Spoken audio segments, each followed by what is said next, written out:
Giorgio, very Pleasure. nice to meet you How you here. doing? Nice to meet you. Thank you for having me. Thank you for coming to Brazil. You well? We have been expecting this moment for quite some time. All right. And it's great to finally meet you in person because you and I have been in contact for at least 15 years. At least. So this is wonderful. Thank you. It's wonderful. Thank you very much. Really appreciate that. Great. See, since now you're in Brazil, let me tell you a few things about it. You know, the Brazilian ufology has been one of the most active in the world Okay. for many years. Yep. And we have contributed to the worldwide ufology with lots of very heavy cases, Right. hardcore. Now we have the first abductions, we have the first sexual relations inside spaceships. We have cases that have been investigated with Brazilian Air Force officially. It's heavy. And more to your specific area, we have so many archaeological sites all over the country.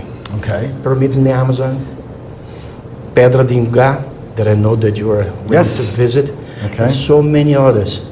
And I want to invite you to stay longer, or to come often to Yes. Brazil, and let's go investigate these cases. Done. You tell me when and where, I'll be there. Fantastic, and let's take this to the rest of the world. All right. Thank you. Okay. Now Marco has a few questions for you, Yes. so do I. All right. Let's get started. Okay, my first question, Giorgio, is why the gods did not stay on planet Earth? Who said they didn't stay? I never suggested that they left. I think that because we are an experiment of the extraterrestrials and we are their offspring because they changed our DNA at some point, that perhaps some of the extraterrestrials left. There's no doubt about that. But at the same time, because if you create an experiment or if you create some sort of a life form, I think somebody stays behind to observe the progress. And this ties into the whole modern UFO phenomenon, that those UFOs that are here are not here since 1947 with Roswell, but they've been here the entire time.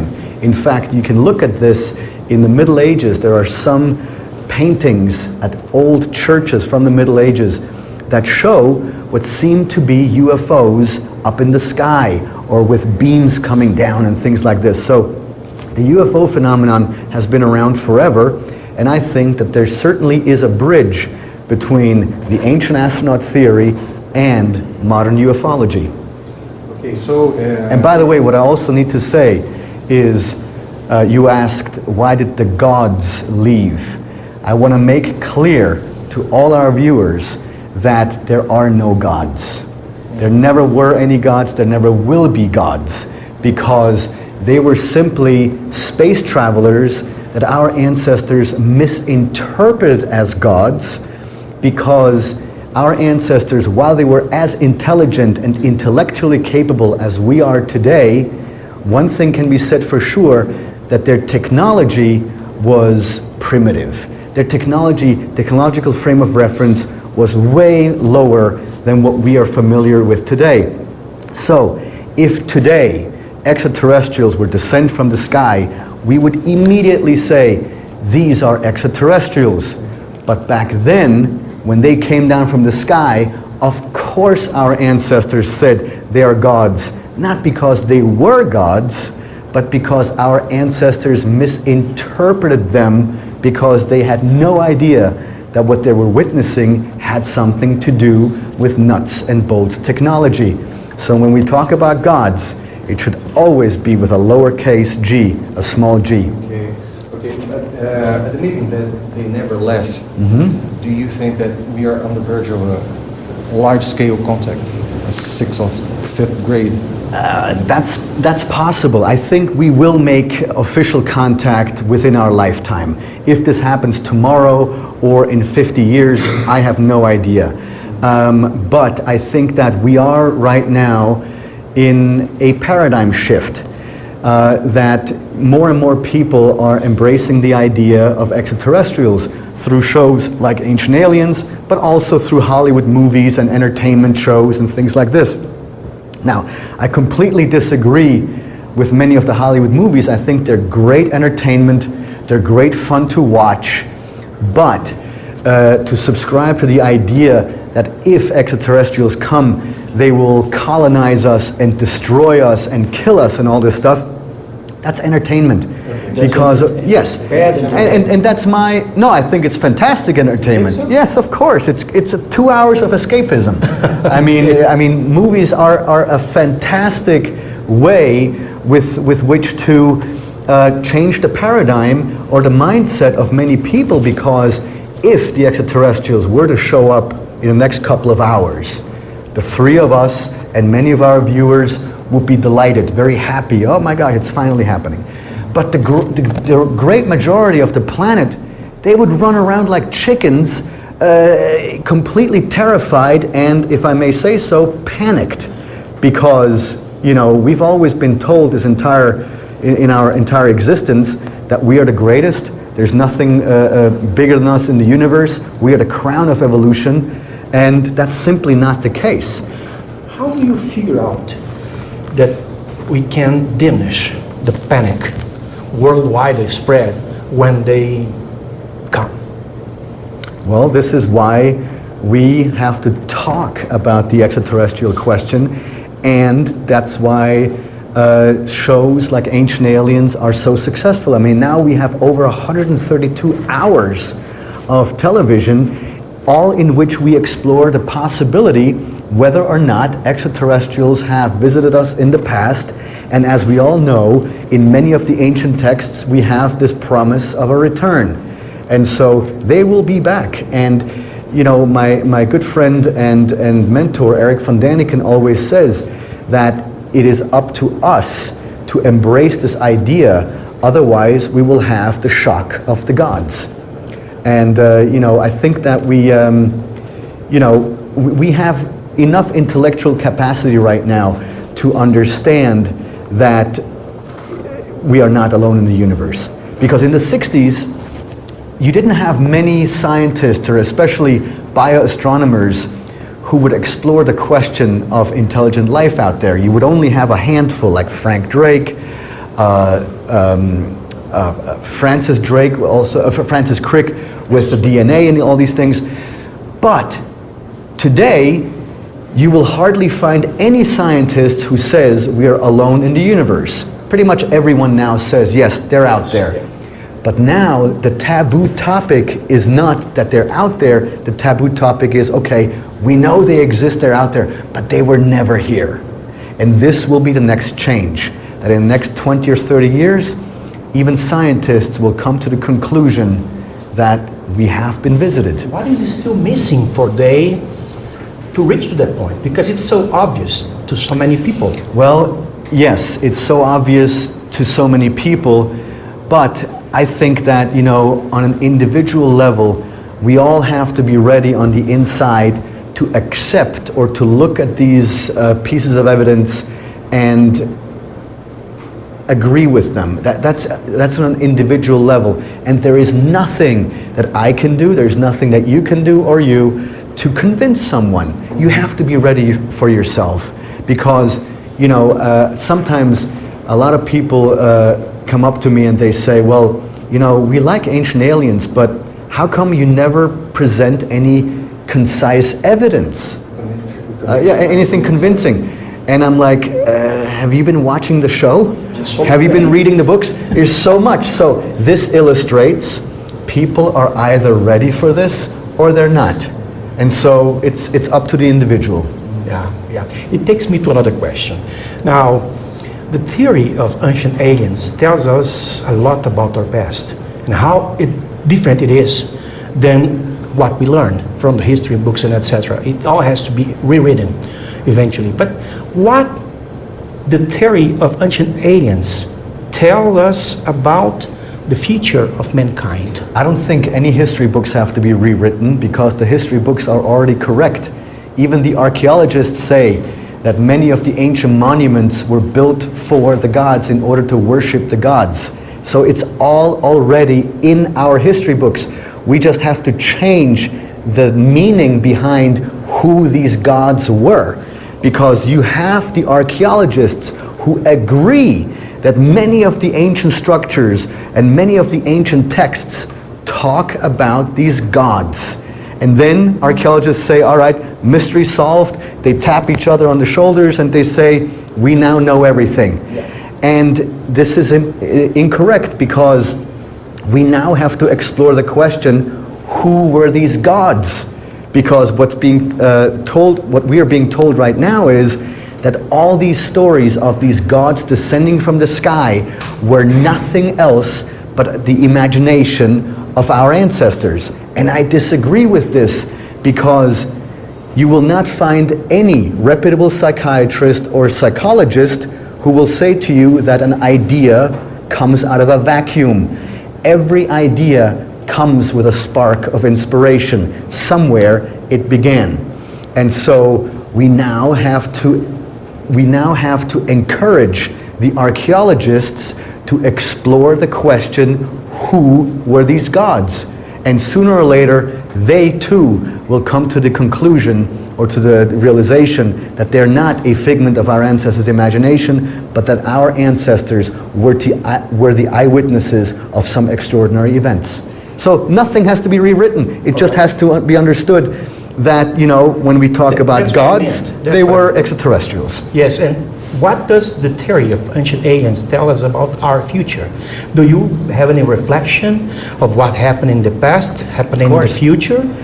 My suggestion is that we one day, we human beings, will become ancient astronauts on a different planet. So, let me explain. And this doesn't happen tomorrow, it doesn't happen in 50 years, it may happen in 200 or in 300 years when we have the technological capacity. One day, we will travel to another planet. And we're not just going to roll the dice and go somewhere, we will go somewhere where, through our calculations and our instruments, we will know which planet to go to that is Earth-like. So that perhaps we can have a life there or whatever. But 16th century life like it was on Earth, perhaps an ancient life, and we're going to be their gods. Well, I was about to tell you that.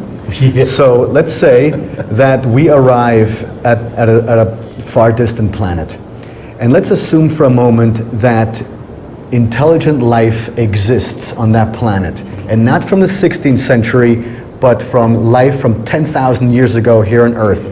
Barely out of the caves, you know, not even knowing how to make fire. So what will we do? Will we just stand back and watch? Or will we teach them a few things? And the answer is yes to both questions. Of course we will first stand back and observe the society to learn what's going on. But then, if the society is still primitive, technologically speaking, we will teach them a few things in mathematics, agriculture, engineering, astronomy, all these different things. Now, how will we appear to them the very first time? Will we just pop up like this, or will we descend from the sky? We will descend from the sky. And so imagine if you knew nothing about technology and you see a plane coming down from the sky.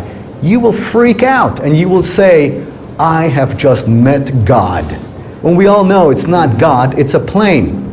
So we then make contact, we teach them a few things, and then it's time for us to leave. But in order to make sure that this planet will always remember that we were there, we will teach them how to build some gigantic structures, and it will not be us, the extraterrestrials, who built the structures. It was the local population. And how will we arrange the structures? We will arrange them according to our constellation or our solar system, which is Earth.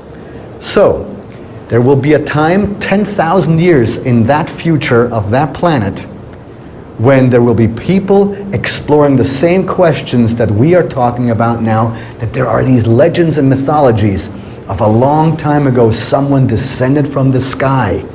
And everybody will say, oh, come on, that's ridiculous. Our ancestors were just thinking about this thing. This never really happened in real life. And so this is my suggestion, that we will become ancient astronauts on a distant planet. And by the way, also the ancient astronauts that visited us here 10,000 years ago, their planet too was visited at some point by ETs. And then you can play this game backwards, And if there ever was a beginning, who knows? So when someone asks, where is the evidence? Many say, we are the evidence.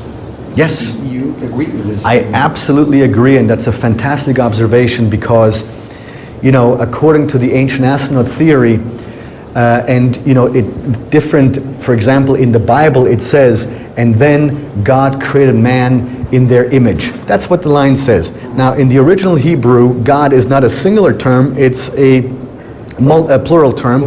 Elohim means the gods. And then all of a sudden the sentence makes sense. And then the gods created man in their own image. So all of a sudden that makes sense. And having said that, and by the way, the Bible or the Old Testament is not the only ancient sacred text that talks about this stuff. There are multiple versions like this. And so I think that the big secret, which is not a secret, otherwise I couldn't talk about it, is that when they land and the door opens and they walk out, we will look at ourselves in the mirror. Because, you know, the question shouldn't be, what do the extraterrestrials look like, but do we look like the extraterrestrials? Yeah, thank you very much. Hey, Giorgio, I want to offer you some of the Brazilian UFO magazine. Oh, this is fantastic. Thank you. This is the oldest nice.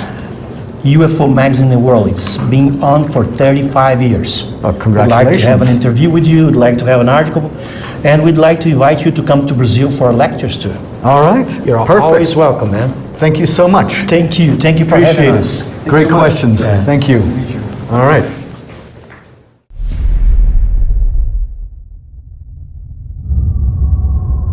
Okay. Hi, Giorgio. Hi, Giorgio. That's really nice to meet you. Hello. Pleasure. And I would like to know, like, you have been, I think, in 56 countries already researching, and I would like to know which case were the most important for you. Like, which one was the most impressive? Now 57 with Brazil being here for the first time. Yeah. No, by the way, I think it's more than 56, but I've lost count. You know, I don't care anymore. Yeah. But I think for me, the most important place is in the highland of the Andes, on the border between Bolivia and Peru, right next to Lake Titicaca. There's Tiwanaku, the archaeological site of Tiwanaku, and about 300 meters from Tiwanaku is Pumapunku. And Pumapunku, you are defied by logic, because some of the things that you see there, for the age that they are, it doesn't make any sense, because you have these gigantic platforms made out of red sandstone, and then you have smaller blocks that are carved with great precision, but they are made, or the stone is gray andesite. And you know, both types of stones bring with them challenges for that place. So, you know, I urge everyone that if you have the time or the means, to go to Pumapunku as soon as possible. I have just been there. Okay. 3 months ago. Oh, fantastic. I was with our friend Antonio. Great. Great guide. And we saw everything, Pumapunku, Tiwanaku, Kalasasaya. It's really amazing how they. It's something else, and it's unique in the world, because I have been to many places, and what I find is so fascinating is that there are many connections between ancient sites, you know, around the world, but Pumapunku, I'm sorry, stands alone. Yeah. So you have to wonder why.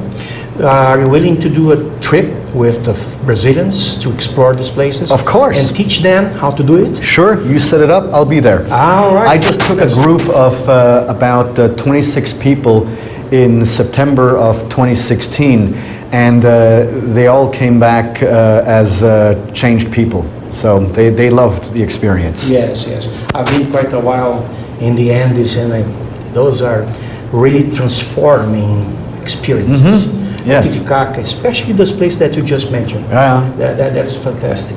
See, I have a question for you. Maybe it's not your area, but there's a connection. We are in Brazil very much into crop circles. Mm-hmm. We call them agroglyphs here. And I have been just... That makes sense, that word. It does. Yeah.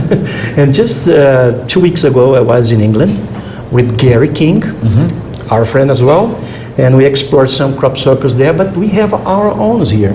Do you see any connections with the crop circles between ancient aliens theory and the phenomena that's going on for 40 years? Well, I don't know if there's a direct connection to ancient aliens, but I know that I think the earliest crop circle that was reported on a piece of paper or in a newspaper was from England around the 15th or 16th century, where they called it the mowing devil. Yes. That was referred to as the mowing devil. And you know, up until about 2 years ago, personally, I really didn't care much for crop circles because I deal with ancient astronauts. But I do think that there is some sort of a connection between ancient astronauts and the modern day UFO phenomenon. In fact, it's fairly clear that there's a connection. But 2 years ago, I had the opportunity to meet a plasma physicist in England for a taping of Ancient Aliens, and his name is Dr. Elcho Hasselhoff. And he has made it his life's mission to investigate these crop circles. And it was an incredible experience because we commissioned professional crop circle makers to create a crop circle. And then, you know, we went to look at the result of it. They took about 2 or 3 hours for them to make a crop circle. A very, very primitive, simple one. Nothing, you know, gigantic. But with Dr. Hasselhoff, I was there looking at the ground, and you were able to tell that this crop circle that was created with boards was created by artificial means or by modern means with this, you know, with this board, you know, and walking across the field. And I asked Dr. Hasselhoff, I said, so how do you differentiate what you think is a real one and what is a fake one, like this one, the one that was just created 3 hours ago? And he said, it's a very simple question, or a simple answer. And then he showed me physical evidence how you could differentiate between a real one and a modern day forgery or a fake one.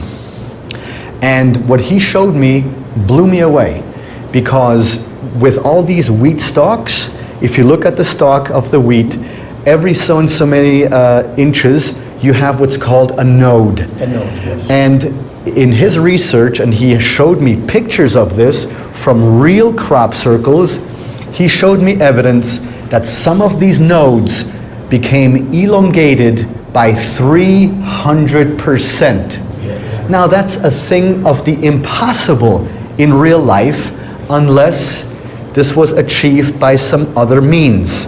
And as a plasma physicist, he, you know, explained to me multiple theories of how he thinks this was done. And at the end I asked him, so will you continue your research? And his answer to that was, I have no other choice. So if a plasma physicist says this, I think we should all listen to him. Because there's no question that there are fake crop circles, but then there are the real ones. And your guess is as good as mine how they came about. I have no idea. Yeah, in spending a weekend in England just recently, I spoke with many UFO researchers and circle researchers, crop circles researchers, and they all have, it's a common sense, they all have an understanding that are very old intelligences, that are very well connected to Earth, that are producing them, and perhaps along with extraterrestrials. Mm-hmm. It's very interesting. Okay. Here in Brazil, we have had this phenomenon for only 9 years. Mm-hmm. And we have found last year 2 very intriguing evidences of artificial formation of how they were made. First one, we collected samples from the interior of the crop circle. Okay. Sample of the plants, sample of the sand and earth. And we analyzed it microbiologically and found out there was no microbiological life anywhere inside the crop circle. But outside, in all the plantation, in all the crop, it was normal, abundant. Here is an interesting point to this story. This is very fascinating.